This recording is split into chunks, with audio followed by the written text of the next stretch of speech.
Tuzze okwebaza omulungi Omukama ebirungi Omukama byatukolera mu bulamu bwaffe. Twebaza ekirabo eky'obulamu. Twebaza ekirabo eky'emirimu gyaffe gye tukola.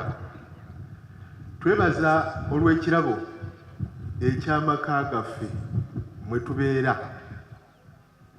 Twebaza Katonda ate mu ngeri ey'enjawulo olw'ekirabo ekyokukkiriza. Twebaze Omukama nno bulijjo kubanga okusaasira kwe awamu n'okwagala kwe bya mirembe gyonna nga bwe tusoma mu Zabbuli ey'E136. Ekirungi ekituliko ffe Abafirika, Omukama tumutegeera nnyo era buli kaseera tumwekwatako okuva enjuba lwevaayo okutuuka lwegwa, nga Profeesa omu gwe bayita Mbiti bwe yayogera mu kitabo kye ekikwatagana n'okukkiriza kw'Abafirika. Naffe olwaleero tuzze okulaga Omukama nti tumwetaaga era waatali tewali kye tusobola. Essomo erisoose ery'olwaleero tuwulidde Musa ng'ajjukiza abaana ba Isirayiri obukulu obw'ebiragiro bya Katonda era n'abakuutirira okubikwata obutiribiri nga n'okubiyigiriza abaana baabwe kwe batadde. Ebiragiro bya Katonda ebyo bituyamba okuteekawo emirembe n'okweyagalira mu nsi Katonda gye yatuwa. Ebiragiro 10 abooluganda y'ensibuko y'amateeka gonna agali mu nsi, era bwe tubikwata tuyinza obuteetaaga mpozzi na constitution kubanga byo yennyini bituyamba okutereeza embeerawo yaffe n'abantu, kubanga gwe musingi ddala ogulambika entambuza y'obulamu bwaffe ne bannaffe. Ffenno abali wano olwaleero twekebere tulabe obanga tukyali ku biragiro by'Omukama oba si ekyo nga twabivaako dda. Mu ssomo eryokubiri Omukama atujjukizza nti okumwagala kwe kukwata ebiragiro bye. Atakwata biragiro bye ate n'agamba nti nno amwagala, ekyo kyaba ayogerako mazima aba takimanyi. Okwagala Omukama kweyolekera mu ngeri gye tukolaganamu ne bannaffe. Bwe twagala abantu bannaffe ne tubakolera bulungi, olwo bwe tuba twagadde Katonda anti ffenna yatutonda mu kifaananyi kye. Mu Vvanjiri ey'olwaleero Omukama akkaatiriza etteeka erisinga obukulu anti nga kwe kwagala Katonda ate n'okwagala abantu bannaffe nga ffe ffennyini bwe tweyagala. Bannaffe tubaagala nga tubafaako, nga tukolera bulungi obulungi bwa buli omu era nga tulaba nti buli omu ali bulungi. Bwe tubeera n'okwagala okutuufu bulijjo lwe tuyinza okusonyiwa bannaffe, anti okwagala okutuusa n'okugumiikiriza, okwagala okutasanyukira mu kukola nsobi, okwagala okulimu okusuubira ate ne tuba nga tunywerera ku Mukama.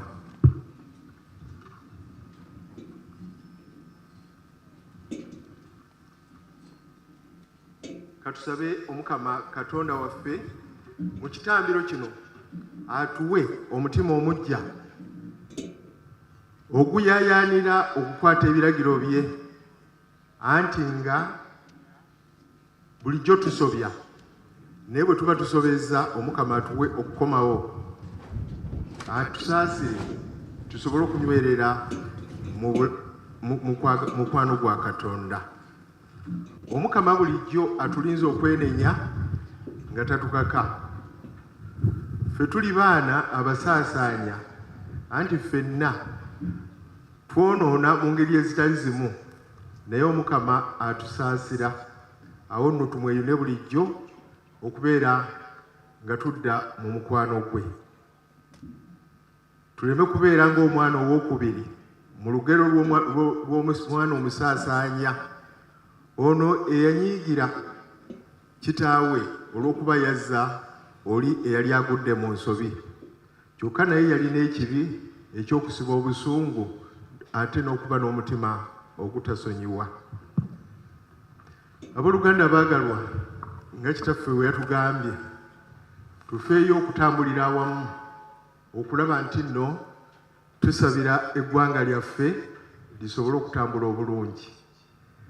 Tufeeyo okutambulira awamu, tufeeyo okutabagana mu Uganda yaffe eno gye tulimu. Ennaku zino tulaba bingi ebigenda mu maaso. Ebya corruption tubiwulira nga bigenze wala, tebijja kuyamba ggwanga lyaffe kkula. Tuwulira ensonga endala eri e Kampala kakati abantu batandise okubakondera amayumba. Kati ffe abaliyo nga abakolerayo buli ssaawa ofuna omukristo agamba Father naweddemu ebyange byonna baabikoonye, nze n'abaana sikyalina ne we tusula. Waliwo obuzibu obulinga ng'obwo. Tetugaana entobazi weeziri era tulina okukuuma obulungi bw'obutonde bw'ensi. Naye bwe kiba nga kikolebwa okusobola okubutaasa, tulina okumanya nti nno abantu be tukoleramu bantu. Ndowooza wandibadde wateekebwawo enkola ennungi okusobola okuyamba abantu abo okubalaga gye bava ate ne batabakoona bukoonyi lumu kwesiŋŋana nga oli mu bbanga.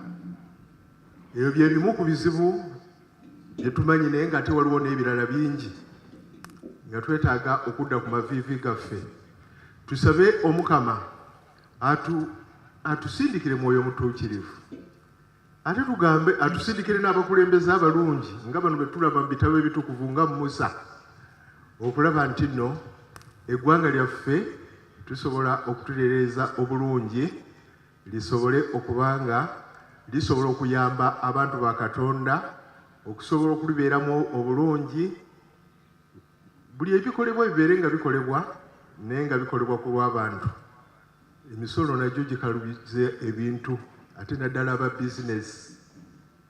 Tusabe bakama baffe Omukama nabo abakwateko basobole okuwa abantu emisolo, babe nga basasula emisolo emisaamusaamu, baleme kubajja oba kubazza mu kyalo naye basobole okusigala nga bakola, basobole okwebeezaawo.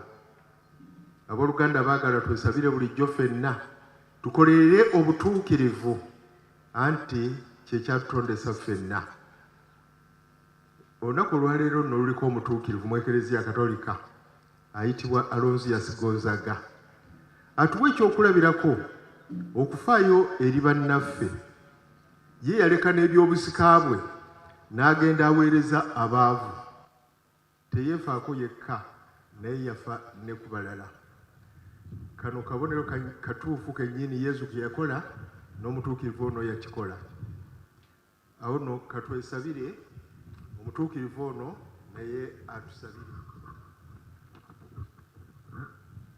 Mu Masaka Diocese tulinamu omubala gwaffe ogugamba nti tunyikize okukkiriza. Tuddamu tutya? Mu Masaka Lamentu